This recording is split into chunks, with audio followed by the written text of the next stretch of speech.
alaihi wasallam, wa inna syarrul umuri muhdatsatuha wa kullu muhdatsatin bid'ah wa kullu bid'atin dhalalah wa kullu dhalalatin finnar.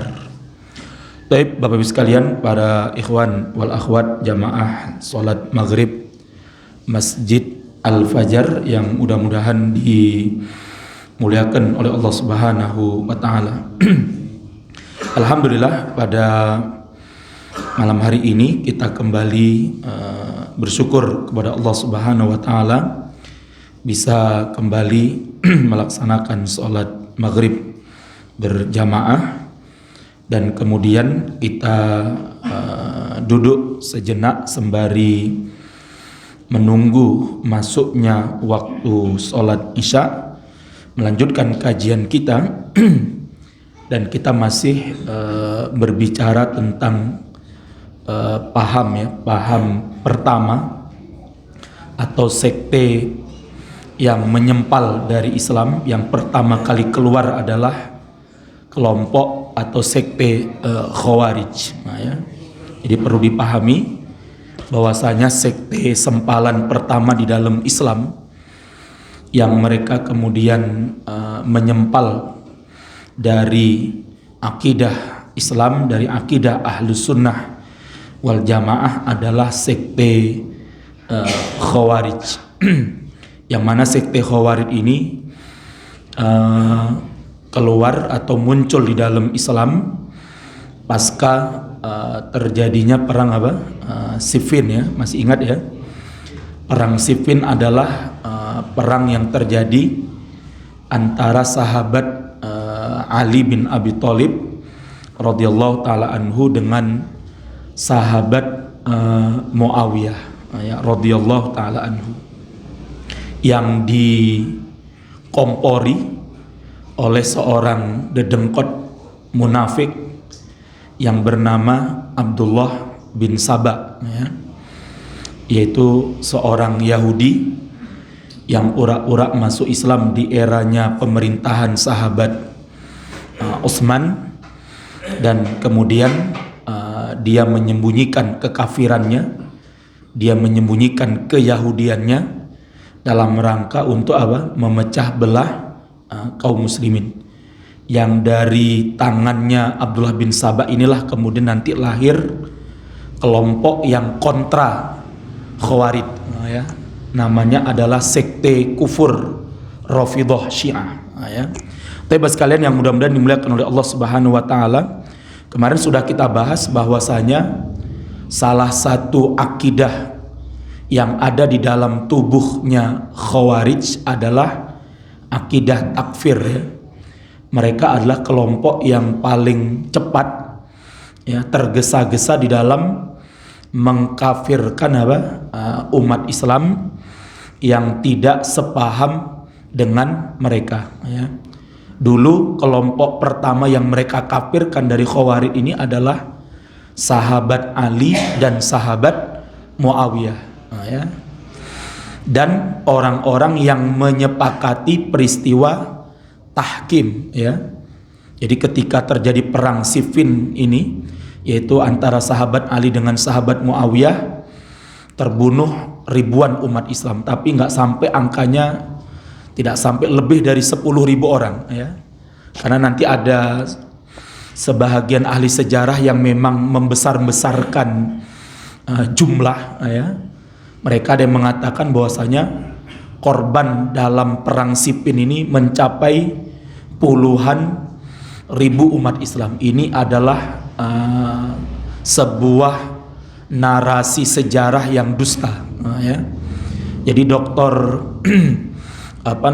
As-Solabi memperkirakan korban terbunuhnya umat Islam dalam perang Siffin itu diperkirakan sekitar 8.000 atau 7.000 umat Islam saja, ya. Dari pihak sahabat Muawiyah yang terbunuh itu lebih kurang ada 4.000 pasukan. Dari pihaknya sahabat Ali diperkirakan ada sekitar 3.000 pasukan saja. Jadi tidak lebih dari 10.000 pasukan, ya. Jadi kalau ada yang mengatakan korban dalam perang Siffin ya, itu sekitar lebih dari 30.000. Ini hiperbola. Apa hiperbola itu? Ya dibesar-besarkan ya. Maka Bapak sekalian yang mudah-mudahan dimuliakan oleh Allah, melihat banyaknya korban dari umat Islam yang terbunuh pada waktu itu, dan yang terbunuh dua-duanya adalah umat Islam. Yang dibunuh ya umat Islam, yang membunuh juga umat Islam. Maka akhirnya sahabat Amr bin As, sahabat Amr bin As radhiyallahu taala anhu, yang waktu itu berada di pihaknya sahabat Muawiyah, mengangkat Al-Quran setinggi-tingginya dengan menyerukan kepada dua belah pihak pasukan untuk bertahkim, untuk berhukum terhadap Al-Quran dan menyelesaikan peperangan Siffin ini dengan dengan damai, dengan perdamaian, yang akhirnya kemudian sahabat Ali menghentikan peperangan itu, dan akhirnya terjadilah tahkim. Tahkim ini berdamainya dua pasukan, yang kemudian dalam era modern tahkim ini adalah penyelesaian perkara sebuah sebuah perkara di luar pengadilan ya. Makanya kan kalau di dalam pengadilan itu ada perkara yang diselesaikan tidak sampai kepada pengadilan, jadi diselesaikan di luar pengadilan. Nah, itu diambil dari istilah namanya tahkim ya. Tahkim itu berarti penghukuman, penyelesaian masalah, penyelesaian perkara di luar pengadilan, atau biasanya sering terjadi di perkara perdata biasanya ya. Jadi kalau ada perkara perdata, apakah masalah warisan atau masalah pengasuhan anak dan lain sebagainya, biasanya hakim ini mengajak kepada si penggugat, kepada si penggugat, wis lah rosah sampai ke pengadilan ya, karena kalau nanti di pengadilan nanti ada yang dikenakan sanksi kenakan hukuman, ono sing di penjara ya, padahal sing yang di penjara ya saudaramu dewe. Udahlah kita damai aja ya. Makanya biasanya hakim kalau dalam perkara-perkara perdata, biasanya sebelum sampai di pengadilan, itu penggugat dipanggil dulu, diajak damai sih ya. Kira-kira mau nggak ya diajak damai. Nah, kalau misalnya si penggugat nggak mau damai sudah biasanya sudah berarti lanjut ke pengadilan. Nah, ini biasa sering ya. Misalnya suami istri, misalnya istri gugat suaminya cerai misalnya. Kemarin ada ikhwan kita gugat istrinya istrinya menggugat suaminya cerai misalnya. Lah itu hakim bilang dulu sama istrinya, "Bo dipikir apa nggak ada jalan lain selain menggugat cerai. Engkau nyesal loh setelah cerai. Kalau iso balik meneh." Lah coba dipikir-pikirkan dulu. Lah istri pokoknya wis mantep, wegah aku balik karo DE. Apalagi ya kan. Kalau sudah mentok, hakim sudah ngajak damai, hakim sudah ngajak berpikir dulu, hakim ngajak dulu untuk islah, nggak juga mau, ya udah monggo silahkan sampai ke pengadilan. Kalau nanti putus kemudian nyesal ya tanggung jawab dewe kan gitu kan. Jadi pas kalian akhirnya disepakati itu perdamaian antara sahabat Ali dengan sahabat Muawiyah. Sahabat Ali mengirim utusannya yang bernama sahabat Abu Musa Al-Asy'ari radhiyallahu taala anhu. Sahabat Muawiyah kirim utusannya untuk berdialog ini ya, untuk bermediasi ya, untuk berdiplomasi ya. Namanya sahabat Amru bin As ya. Maka kedua orang ini ketemu, ini dua sahabat mulia ini, sahabat Amru sama sahabat Abu Musa, dua-dua sahabat senior ya kan. Mereka kemudian bernegosiasi piye iki. Penake piye, wis banyak yang meninggal dunia ini ya. Masa kita lanjutkan terus peperangan ini? Bukankah yang akan rugi adalah kita umat Islam sendiri? Karena di belakang, di saat yang sama, Pak, di saat yang sama orang-orang Romawi sedang menunggu-nunggu kekalahan sahabat Muawiyah. Ya. Karena waktu itu dari pihak Kristen sudah sangat berhasrat kembali untuk merebut Palestina dari tangan umat Islam. Mereka terus ya mengintai, mereka terus melakukan apa? Mengikuti jalannya peperangan itu. Dan mereka berharap-harap apa? Muawiyah terbunuh dengan pasukannya di perang Siffin. Supaya apa? Supaya negeri Syam tidak lagi memiliki kekuatan. Karena selama ada sahabat Muawiyah di negeri Syam, ini Palestina, Masjidil Aqsa nggak akan mungkin bisa kembali jatuh ke tangan orang-orang Kristen. Nah, ya. Makanya mereka berharap-harap Muawiyah terbunuh. Yang menang adalah apa? Ali. Itu biasa seperti itu ya. Namanya musuh kan. Ada kaidah apa? Musuhnya musuhmu teman, mungkin gitulah ya. Jadi mereka berharap-harap itu. Namun Allah takdirkan tidak sebagaimana yang mereka inginkan ya. Maka terjadilah perdamaian itu. Dan sahabat Ali dengan sahabat Muawiyah ya tunduk ya, taat dengan apa? Kesepakatan yang sudah dibuat oleh sahabat Amru dengan sahabat Abu Musa Al-Asy'ari. Lah kemudian orang-orang Khawarij menuduh sahabat Muawiyah dan sahabat Ali telah kafir. Kenapa kafir? Karena telah berhukum dengan hukum buatan manusia. Tadi kan dibuat tuh kesepakatan tuh. Jadi sahabat Amru dengan sahabat Abu Musa membuat kesepakatan bersama. Nah, ya. Salah satu kesepakatannya adalah apa? Peperangan ini dihentikan dan umat Islam kembali berdamai, bersatu kembali, dan disepakati sahabat Muawiyah tetap menjadi gubernur di negeri Syam, tidak dilengserkan ya, karena keinginannya si munafik yang bernama Abdullah bin Sabah dengan perang Siffin itu sahabat Muawiyah bisa dilengserkan dari jabatannya sebagai gubernur negeri Syam. Kenapa? Karena selama Muawiyah masih menjabat sebagai gubernur negeri Syam, maka si munafik Abdullah bin Sabah ini tidak bisa berbuat banyak untuk menghancurkan apa? Islam dan umat Islam. Namun disepakati sahabat Muawiyah tetap pada posisinya sebagai gubernur negeri Syam ya. Dulu gubernurnya luas ya. Bayangkan negeri Syam itu sekarang jadi 4 negara. Ya, ada Palestina, ada Suriah, ada Jordan atau Urdun, dan ada Libanon. Sekarang 4 negara. Nggak usah sebut Israel ya.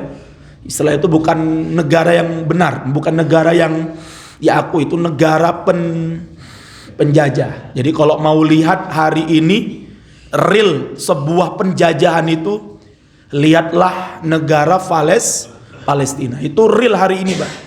Ya. Jadi kalau mau lihat kayak apa kondisi situasi ketika negara itu dijajah oleh penjajah, lihatlah Palestina hari ini. Dan itulah yang dirasakan dulu oleh nenek moyang kita. Ya. Kita kan nggak merasakannya kan, karena kita hari ini tidak merasakan penjajahan itu, yang mana penjajahnya ada di depan mata kita. Ya. Sekarang penjajahnya tidak di depan mata kita, ya kan? Sekarang penjajahnya oleh anak bangsa sendiri, ya. Sehingga sekarang apa? Sesama bangsa Indonesia menjajah bangsa Indonesia, dan kelihatan sekali dan terasa ya. Dalam bidang ekonomi, dalam bidang politik ya, bagaimana negara kita ini sebenarnya sedang dijajah. Hanya saja penjajahnya menggunakan orang pribumi ya, menggunakan rakyat pribumi sebagai kaki tangan mereka untuk menjajah bangsa mereka sendiri. Nah, ya. Dulu pernah saya ceritakan ya, saya ketemu dengan seorang pengusaha waktu era-era corona itu ya, tahun 2000 ya 2022 lah. Ya, 2022 saya ketemu dengan seorang pengusaha di Sumatera Barat ya, yang menceritakan ke saya dia termasuk pengusaha yang ikut mengimpor alat tes swab itu ya. Alat tes swab itu, swab dulu kita pernah di swab itu ya. Kalau mau keluar, mau kemana itu ya. Kecuali kalau jenengan sing ngomah tok ya orang tuh di swab ya. Tapi kalau kita yang waktu itu mau keluar kota, apalagi mau keluar negeri, nah itu biasanya dicolok-colokkan di hidung, ya, dicolok-colokkan di mulut itu, ya. Ya. Beliau cerita sama saya tahun 2020, saya ketemu di Padang itu.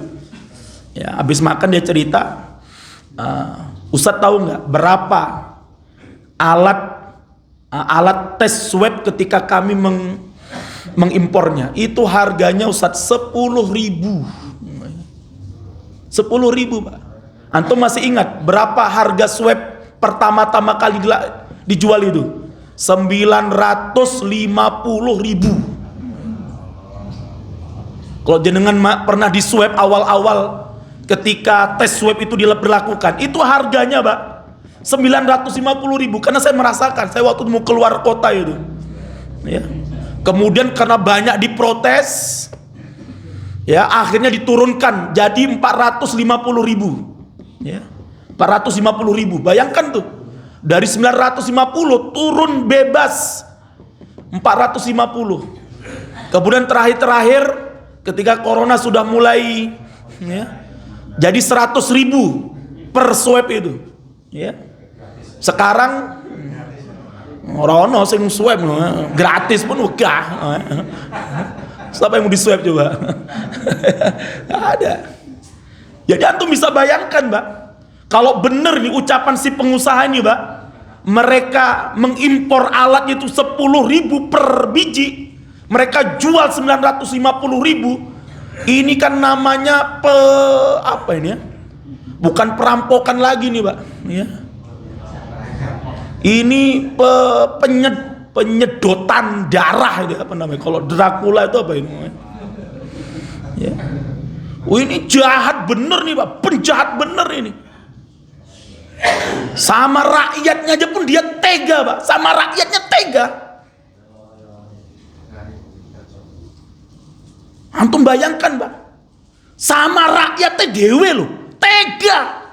Beli 10.000 dijual 950.000. Apa ora? Bukan mencekik lagi Pak, membunuh itu.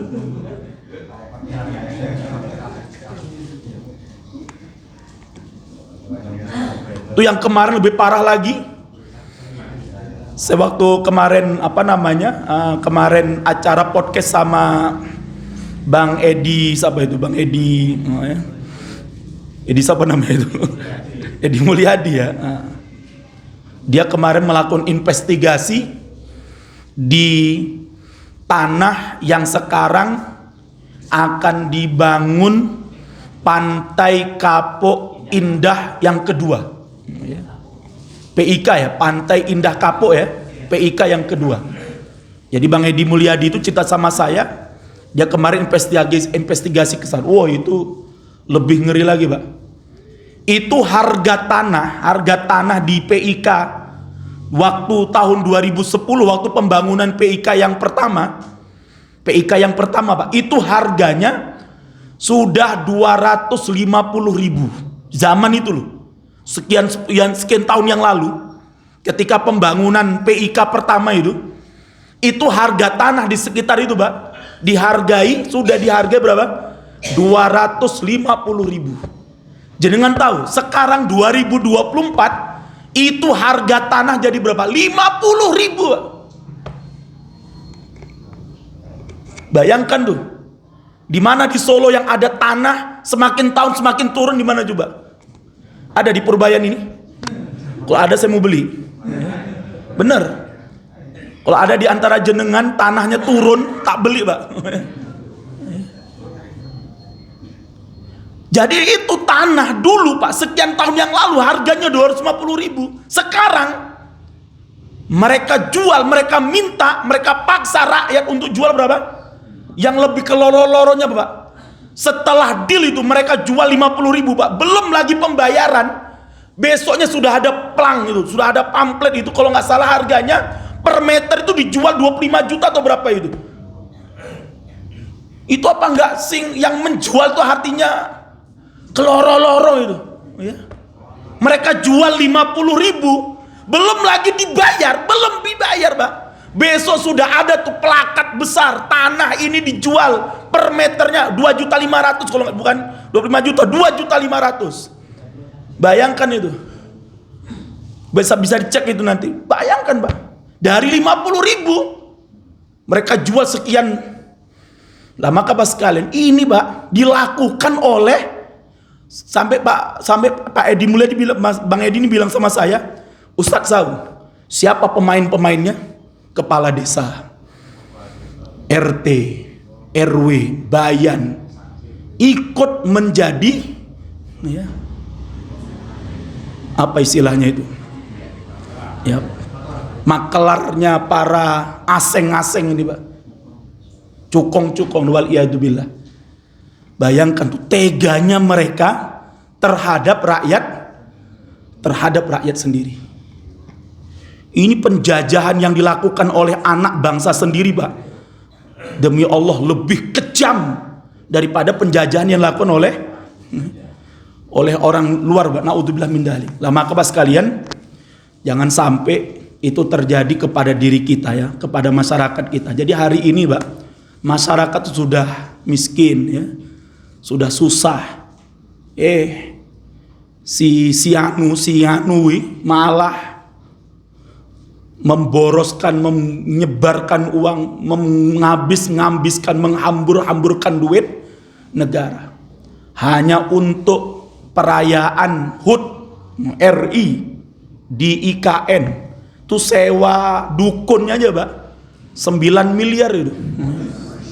Ki dukun apa wih?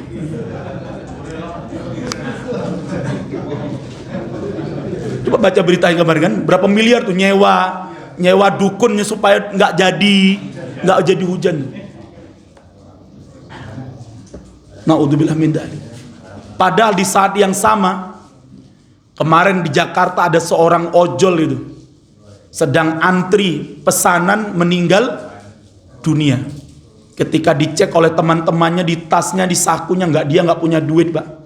Dan ternyata sudah beberapa hari dia tidak makan. Si presidennya Pak betul-betul tega, raja tega bener Pak. Belum lagi dia sewa bis, berapa ratus bis kemarin disewa itu. Belum lagi sewa Alphard. Sewa Alphard 1000 Alphard Pak. Per harinya 25 juta. Per harinya. Kalikan 1000 berapa itu? Apa enggak 25 M per hari? Berapa hari kemarin mereka sewa itu? Hanya untuk memuaskan nafsu salah seorang aja Pak. Untuk memuaskan syahwat satu orang aja ya. Itu pun masih mereka lukai, mereka cederai dengan pelarangan anggota Paskibraka untuk pakai jilbab. Ini biadab dah Pak. Jadi dolemnya itu udah zulmun ala zulmin itu Pak. Dolim di atas dolim itu. Tuh kalau kemarin umat Islam nggak bergerak, ulamanya tidak bersuara, Majelis Ulama Indonesia kemudian tidak ngomong, tidak bicara Pak. Tuh kemarin 18 anggota Paskibraka muslimah yang pakai jilbab kemarin Pak, nggak ada yang pakai jilbab waktu pengibaran itu. Tetapi alhamdulillah ya pada hari pengukuhan itulah kok orang tuanya kaget lihat foto anaknya lah kok ucul kabeh iki. Akhirnya nyebar itu berita itu bahwa orang tua tidak terima anaknya ketika pengukuhan Paskibraka oleh si anu lagi Pak, dilepas jilbabnya. Itu pun masih bela itu Pak, si BPIP-nya itu. Itu parah Pak. Memang kalau Pak Yudian Wahyudi itu saya katakan liberal sekuler itu Pak. Yudian Wahyudi itu liberal sekuler itu. Paham betul saya itu. Saya pernah diajar, saya pernah cerita gini-gini, pernah jadi muridnya juga nih Pak. Pernah diajar 1 semester sama Pak Yudian Wahyudi itu. Yang belum bisa ketemu deh, biar supaya akhirnya saya bisa tahu itu orangnya kayak apa itu. Waktu saya ngambil program doktor hukum Islam di UI, terakhir mata kuliahnya namanya Maqasid Syariah itu. Kemudian mereka dari pihak kampus mengajukan, siapa yang mau kalian pilih ini jadi dosennya. Ada yang minta Pak siapa itu dari UIN, dari Muhammadiyah, tapi ada juga minta udah Pak Yudian aja. Tapi Pak Yudian ini ngeri loh, sangat gak suka dengan orang berjenggot, orang popo. Kita mau tahu aja, kayak apa dia, masa akan dia katanya Mbak, kata teman-teman saya yang dulu kuliah S1, S2 di UIN itu, Pak Yudian tuh paling gak srek lihat orang pakai jilbab besar, paling gak srek lihat orang berjenggot tuh, paling gak srek. Lah pada saya di mahasiswa doktor hukum Islam yang berjenggot saya Pak. Gak apa-apa saya bilang, kalau beliau marah-marah saya suruh datang ke Aceh sana saya bilang. Nah di sana saya baru paham betul Pak. Jadi salah satu tokoh dunia yang diidolakan oleh Pak Yudian Wahyudi ini namanya adalah Mustafa Kemal Atatürk. Jadi ketika dia kemarin kemudian melarang anggota Paskibraka itu waktu pengukuhan tuh pakai jilbab itu ya wajar-wajar aja Pak. Karena memang yang dijadikan idola dia siapa? Mustafa. Oh dia puji-puji betul Pak Mustafa Kemal itu. Dan Mustafa Kemal lah yang melarang jilbab di seluruh wilayah kekuasaan Turki setelah kekhilafahan Turki Utsmani dihancurkan oleh Mustafa Kemal. Jadi Mustafa Kemal itu Pak, setelah berhasil menumbangkan pemerintahan Turki Utsmani dan kemudian dia diangkat menjadi presiden pertama Turki modern itu, maka dia mengeluarkan banyak peraturan yang menentang dan melawan ajaran Islam. Salah satunya apa? Dia melarang semua wanita muslimah di seluruh wilayah kekuasaan Turki Utsmani pakai jilbab, hatta istrinya. Jadi membaca sejarahnya Pak, istrinya Mustafa Kemal itu Pak, sebelum nikah sama Mustafa Kemal pakai jilbab besar. Ada fotonya itu, antum bisa lihat di Google banyak itu. Namun setelah nikah sama Mustafa Kemal, udah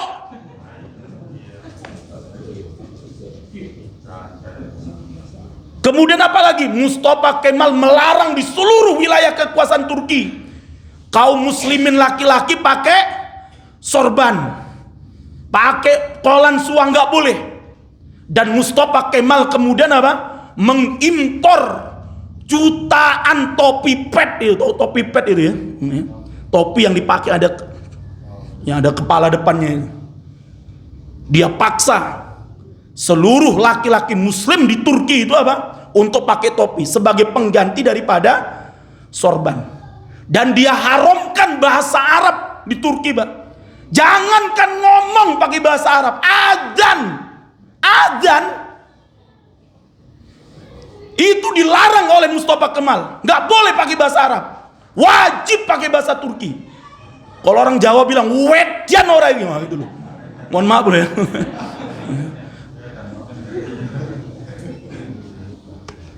Kalau bahasa halusnya apa ya? Bahasa halusnya edan apa ya? Saya nggak ngerti ya. Gila, gila. Ngeri Pak. Dan itu Pak, tokoh yang sangat diidolakan oleh ketua kepala BPIP yang hari ini Pak. Makanya ketika dia kemudian dengan entengnya dia ngomong, ini kan sudah menjadi aturan negara. Dia sudah tahu resikonya, konsekuensinya kalau mau jadi anggota paskibraka ya harus berani buka jilbab. Oh ini dosanya Pak. Oh ini gede sekali nih orang nih Pak. Bener ini.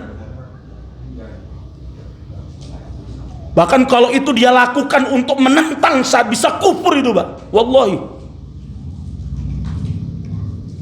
Apalagi dengan alasan Buhineka ini mengikuti, padahal di eranya Soekarno, antum lihat di Google itu, buka Google itu, pengibaran bendera merah putih 17 Agustus 1900 itu ada yang pakai jilbab di situ Pak.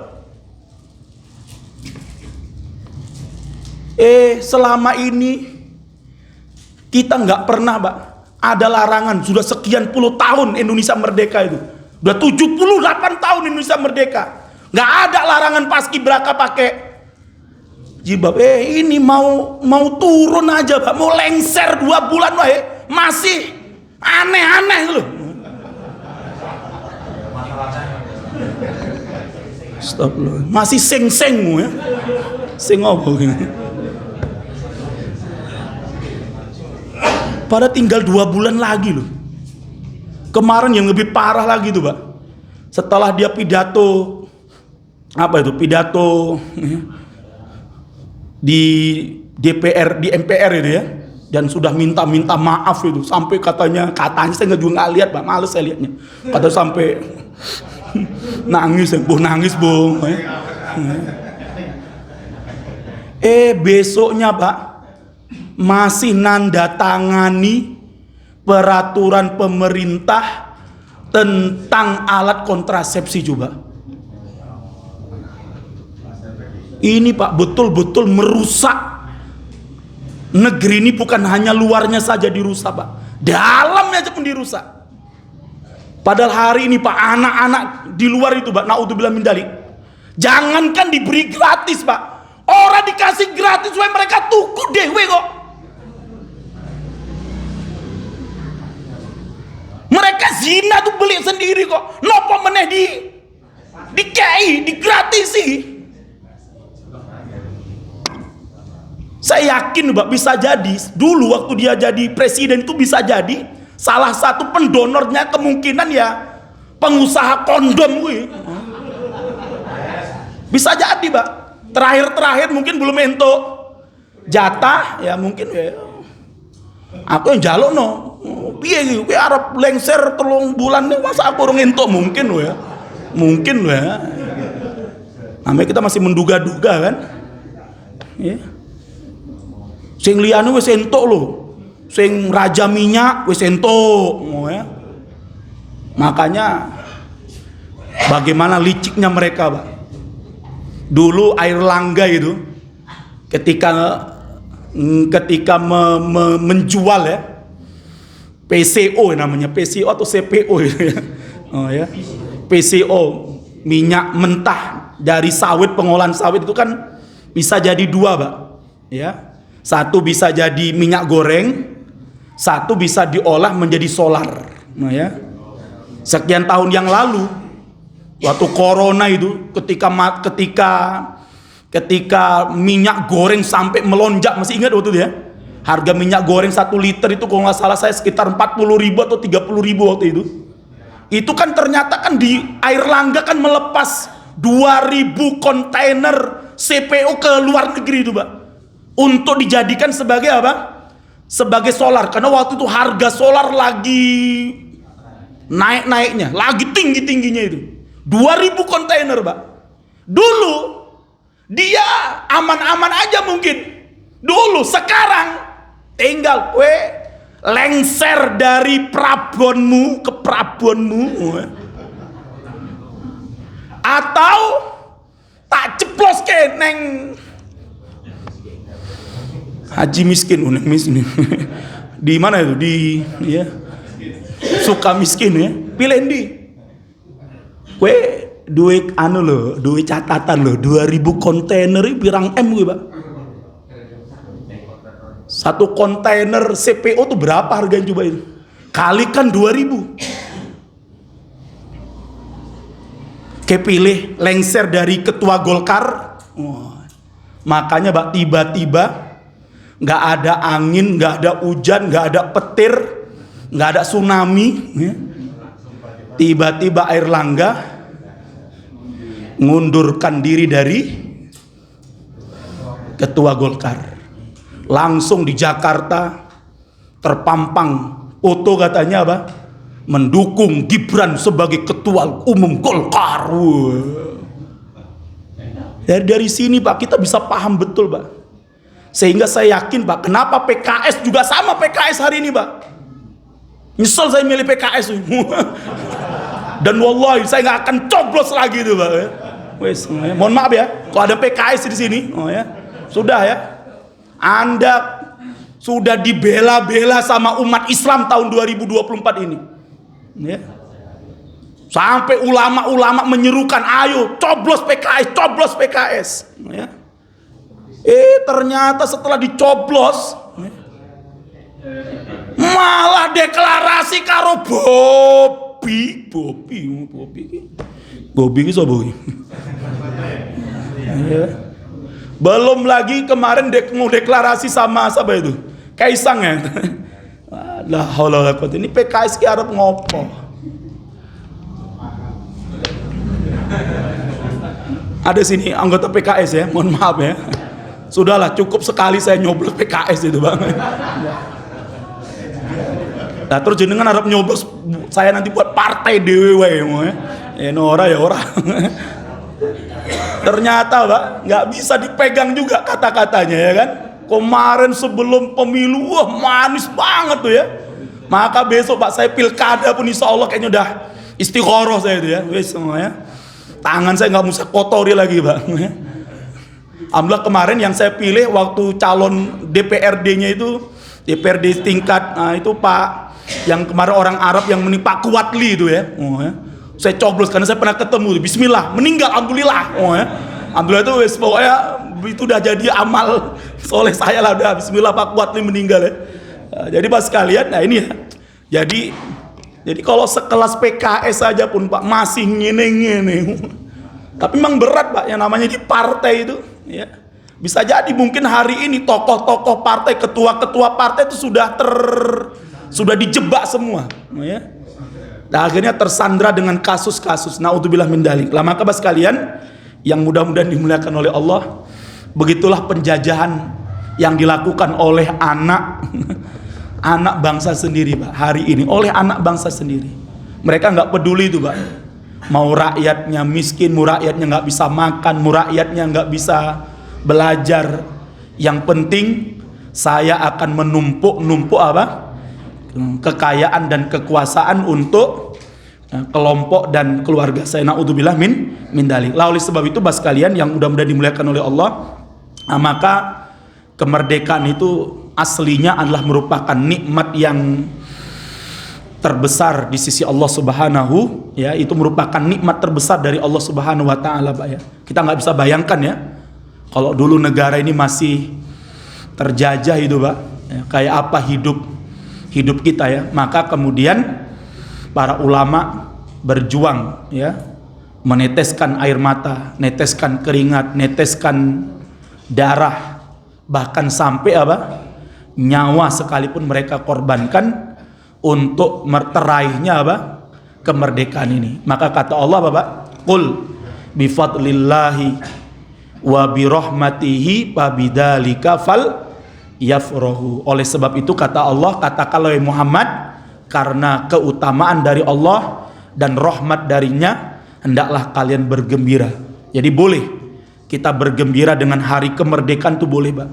Tapi tentunya kegembiraan yang tidak bertentangan dengan syariat Allah Subhanahu wa taala. Karena kita khawatir Pak, kalau kemerdekaan ini kemudian dicabut kembali oleh Allah Subhanahu wa taala dan negeri ini kembali dijajah. Kemarin sudah saya ceritakan Pak ya. Saya ke Kamboja itu ketemu sama umat Islam di Kamboja, mereka bilang apa? Ustadz, kami orang-orang Islam di Kamboja itu hanya berharap satu kepada Indonesia yang tidak dijajah itu, terutama tidak dijajah oleh Cina itu. Karena kami Kamboja, Thailand, Vietnam itu sudah jatuh ke tangannya Cina itu. Sampai Malaysia, Pak, ya. Saya datang ke Malaysia itu sampai berapa kali ganti Grab itu, kita tanya itu Grab sama taksi, saya tanya supirnya, gimana era pemerintahannya Anwar, dia jual tanah Melayu ke Cina, ya. Tanah Melayu ini sudah digadaikan, sudah tergadai dengan Cina. Mohon Pak, tolong itu jangan sampai Indonesia juga terjajah. Sudah.